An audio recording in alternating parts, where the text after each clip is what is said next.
Hello everyone and welcome to the Starseed Dragon channel.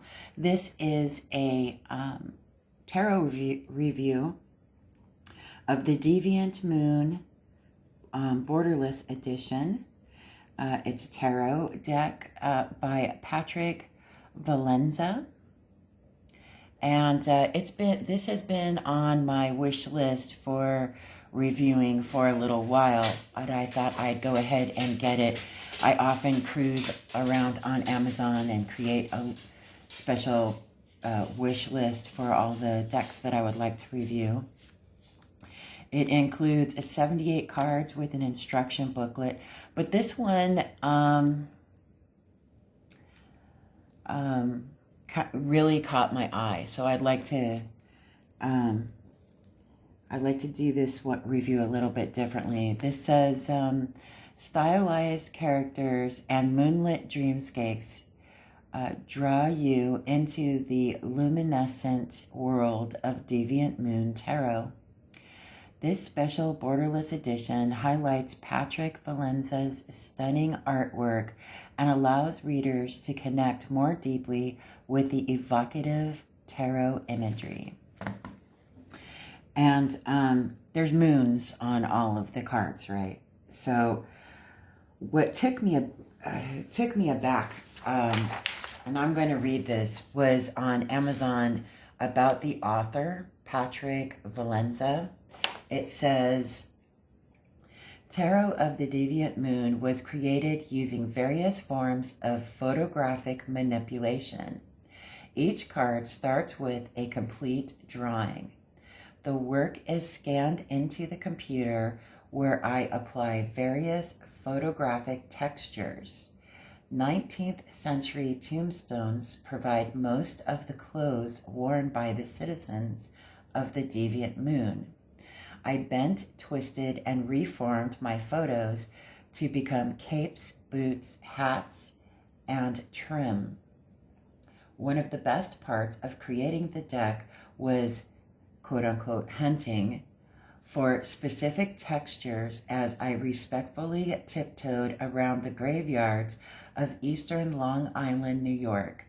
Background buildings were created with photographs I took from a local abandoned insane asylum. Rotted doors, windows, and walls became castles, factories, and cities. My character stylization was influenced by ancient Greek art, yet I gave them a slightly abstracted twist. I chose to draw them in a flat, playing card style, rendering them with heavy light and shadows. The figures were then placed in a shallow background. As I worked, different styles emerged, and before long, the characters evolved into the moon-faced beings seen in the cards. Symbolism for the deck comes from childhood dreams and imagination that carried itself into my adult world. I have always seen the melancholy side of life and have sought to express my visions through the characters I create. The moon has always been a psychic friend to me, as the sentinel of the night. Sentinel of the night. It feeds my dreams and casts a strange glow on the way I see the colors of reality. Nothing has had a greater influence over my art than the tarot itself. I first discovered the tarot at the age of 9. I was captivated by the unique characters I saw on each card and studied the artwork intensely. My favorites were the old 19th century and medieval decks. While my classmates were drawing what children normally do, I was busy making my own little pictures of the fool or the magician. Over the years, I have made many attempts to create my own deck, but never completed more than a few cards each time. I held the ideas of my early random creations and revitalized them here in the Deviant Moon. physically, this deck has taken over 3 years to complete, although it is at least 30 years in the making. It is not only a testament to my art, but a record of my life. Isn't that just, I had to share that with you because that's what really, I mean, the deck itself, I was drawn to, but what really drew me and prodded me to purchase this deck was that about the author section. And usually I check out, you know, the reviews and everything from other people who have verified purchasing this or whatever deck I'm going to review, but and I take them in stride, you know. Some people are a little more anal about what the outside of the box looks like. You know, what matters is what's inside, right? That being said, I have returned items for them not being quality, like that one, that cute little kit that the cards were like little tiny sheets of paper. They were thinner than paper. That kind of annoyed me. And I have returned decks that came to me used instead, because I buy new decks unless I purposely buy them used. And when I buy them used, I will buy them on Mercari or eBay or Etsy. So I won't buy used stuff on Amazon because I can buy them new on Amazon. Why not? So here we go with the Deviant Moon by Patrick Valenza. Let me measure before I unwrap this part. So we're looking at just over 5 inches long, or 13 centimeters approximately, by, looks like 2.5 inches, or what is that, about 6.5 centimeters. Okay, approximately. You know this. I can't measure stuff. It's fine. And excuse my hands. I try cleaning them as much as I can. I've been working, making some cement creations. So I've been working with different colorants that are specifically made for coloring cement. And they're very powerful colors, I must say. They're very difficult to get off of my hands, and I wear gloves, so it's really, really powerful powders, that's for sure. Okay, so let's take a look at this little,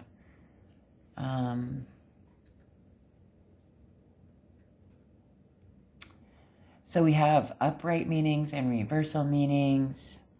It's just a typical little short, it tells you a description of what the card looks like. And an upright meaning, reversal meaning, looks just little tiny short little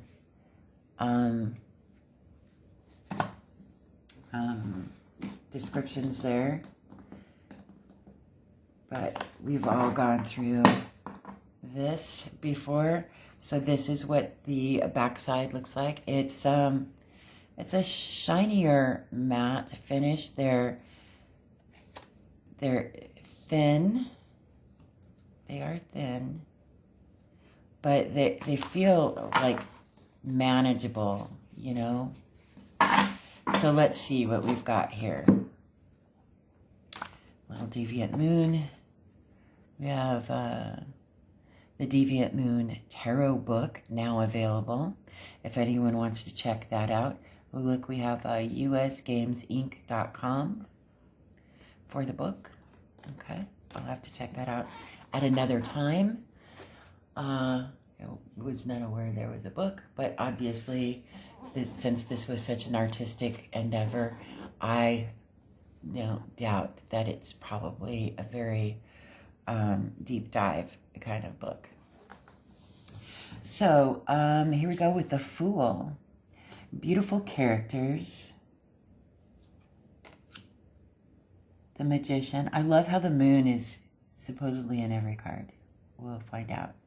These are beautiful pictures. This artwork is just stunning to me. We have the High Priestess, the Empress, the Emperor,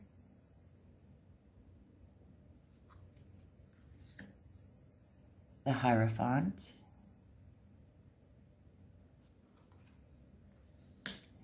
the Lovers. This artwork really, it really reminds me a lot of French artwork for some reason. I don't know why. The Chariot,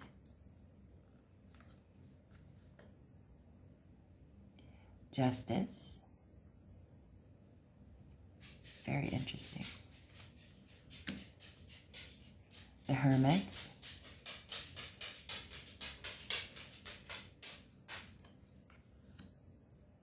Wheel of Fortune, Strength,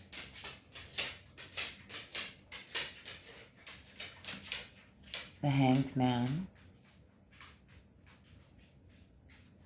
Phyllis is excited because she got a treat from the next door neighbor. So now she wants to go out there and holler at them and bark at them until she gets another treat. She's just imagine spoiled. So here we have Death, Temperance, the Devil,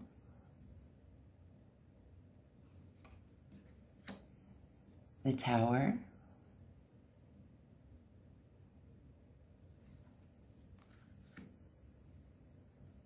the Star,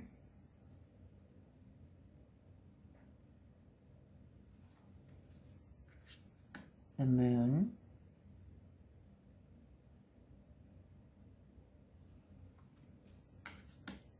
the Sun,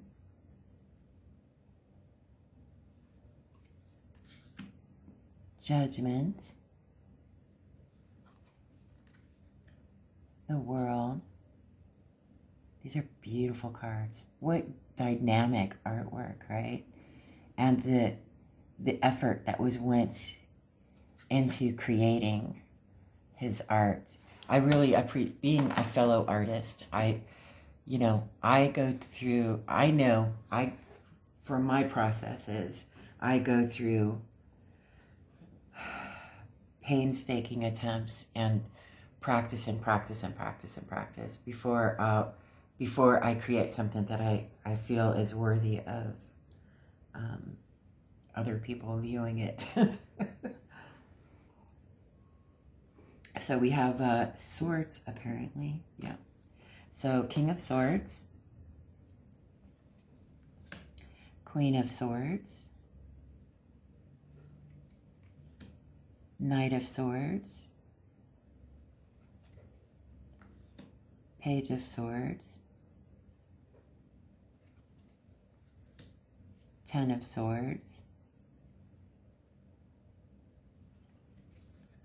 Nine of Swords, Eight of Swords,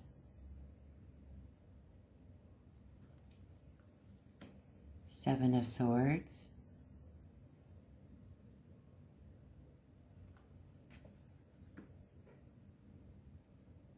Six of Swords. That's beautiful.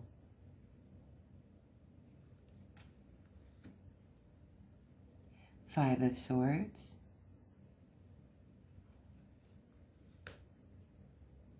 Four of Swords, Three of Swords,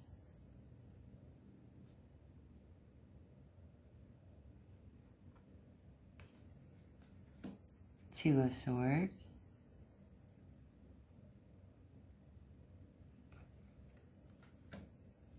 Ace of Swords,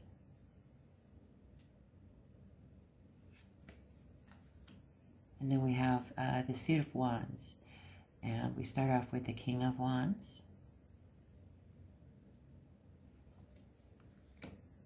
The Queen of Wands.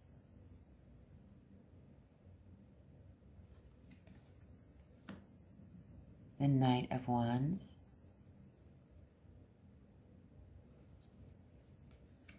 The Page of Wands.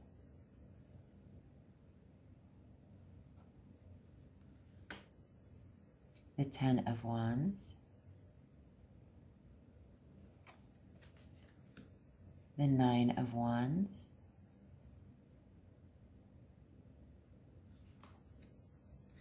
The Eight of Wands.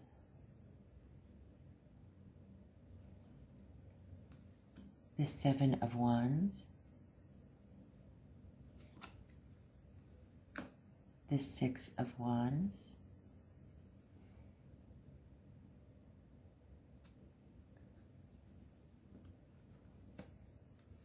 The Five of Wands.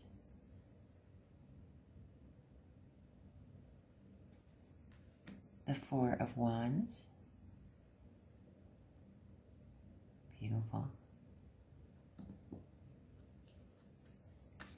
The Three of Wands. The Two of Wands. And the Ace of Wands. Beautiful. New beginning. And here we are with the Suit of Cups. And that's King of Cups.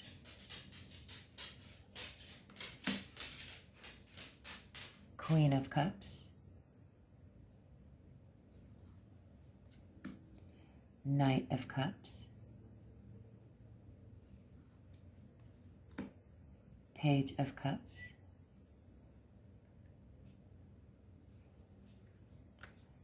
Ten of Cups.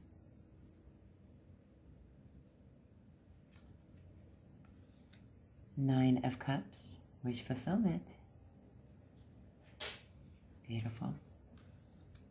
Eight of Cups. Seven of Cups.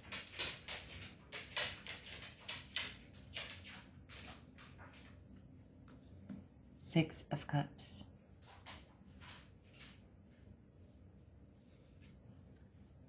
Five of Cups.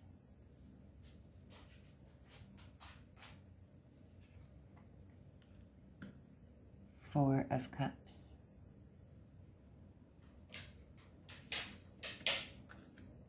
Three of Cups.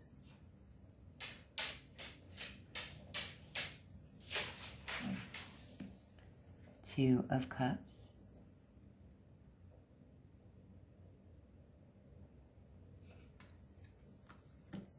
And the Ace of Cups.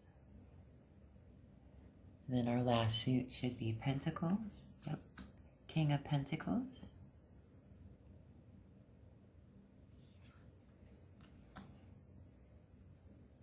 The Queen of Pentacles.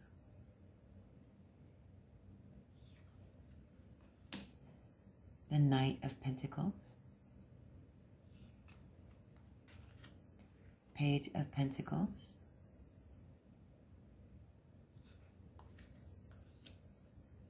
Ten of Pentacles.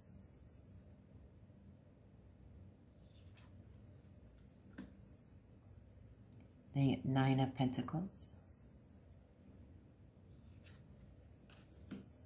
Eight of Pentacles.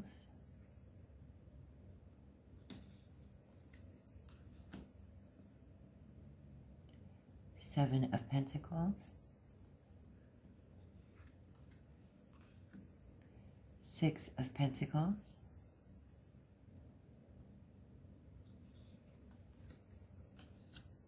Five of Pentacles. These are very rich in color and texture. They're quite beautiful. Let's see, we have Four of Pentacles.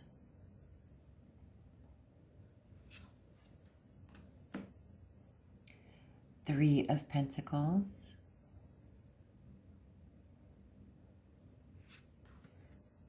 Two of Pentacles. And last but not least, the Ace of Pentacles. Oh, it's a dragon. Check it out. Nice. Wow. It's a nice dragon too. Beautiful. I love it. I really enjoyed this deck. I really appreciate the artistry that has gone into it. And it's a light, it feels very light. You know, even though you would think that it would be kind of on the macabre kind of spectrum, but I see that there is, I see the melancholy in it, I do, but I also see the calmness and the serenity and the love and devotion that has been put into the creation of each of these images on these cards. So I think that this is definitely a deck that is worth checking out. It's fairly inexpensive. I think it was like $15. It was on sale for like $15, I think. And it's, let's see what it says here.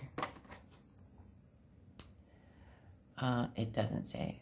I think it was like $15. I usually buy quite a few decks at the same time, so I never remember how much I actually pay for each one. Oh, made in Italy. Beautiful.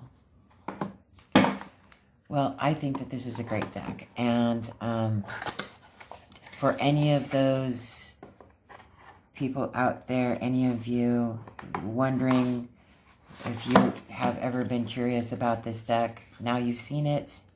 I read the About Author portion at the beginning of the video, which is what stemmed me to actually take the dive and purchase it. I immediately put it in my my wish list, which is a private wish list on Amazon. And I'm like, oh yeah, that looks like something that I'd like to review someday. And I just put it in there. But when I run out of inspiration from others, oh, I'd like to see this deck reviewed or that deck reviewed, I go to my old list, my old wish list. And that's what I've done for this one and a couple of others that I'm going to be recording right after this one. But I thought, you know, this would be really great. And of course, this is going to be part of my library, so be prepared to see it in readings coming forward. I have to bond with it, of course, first. And I'll be doing a couple of, a series of, I'm going to call it Intro to Tarot, where we're going to do some deep dives into the meaning of each card and get a really good understanding of each card and things like that. So look forward to that. Still doing the new perspective, which is your intuitive exercises that will help you exercise your intuition. It's really important to do that on a regular basis. I take it for granted because I grew up always doing that every day. You know, I grew up doing intuitive exercises every day. I just thought it was a normal thing until I realized that it wasn't. So it's one thing to have it like second nature. It's a completely other thing to grow up not knowing that and not using that intuitive nature, or, you know, being bogged down by societal norms, quote unquote, societal norms. And then trying to get into tarot or any kind of spiritual practice that might help you to tune into your intuition. And it's for your own health. It's not, you know, I'm a healthier, stronger person spiritually, mentally, physically, because, you know, I work hard at maintaining a balance. And, there are times when I'm out of balance and I have to start over again with those practices and everything, but I never stop, doing my intuitive exercises. So that helps to keep me grounded. But other than that, if you have any suggestions of cards or decks or anything that you would like for me to review, just let me know in the comment section below, and I'll see what I could do about obtaining it. Other than that, I hope you have a fantastic day, and let me know what you think of this deck in the comment section below. And I'll see you on the next video.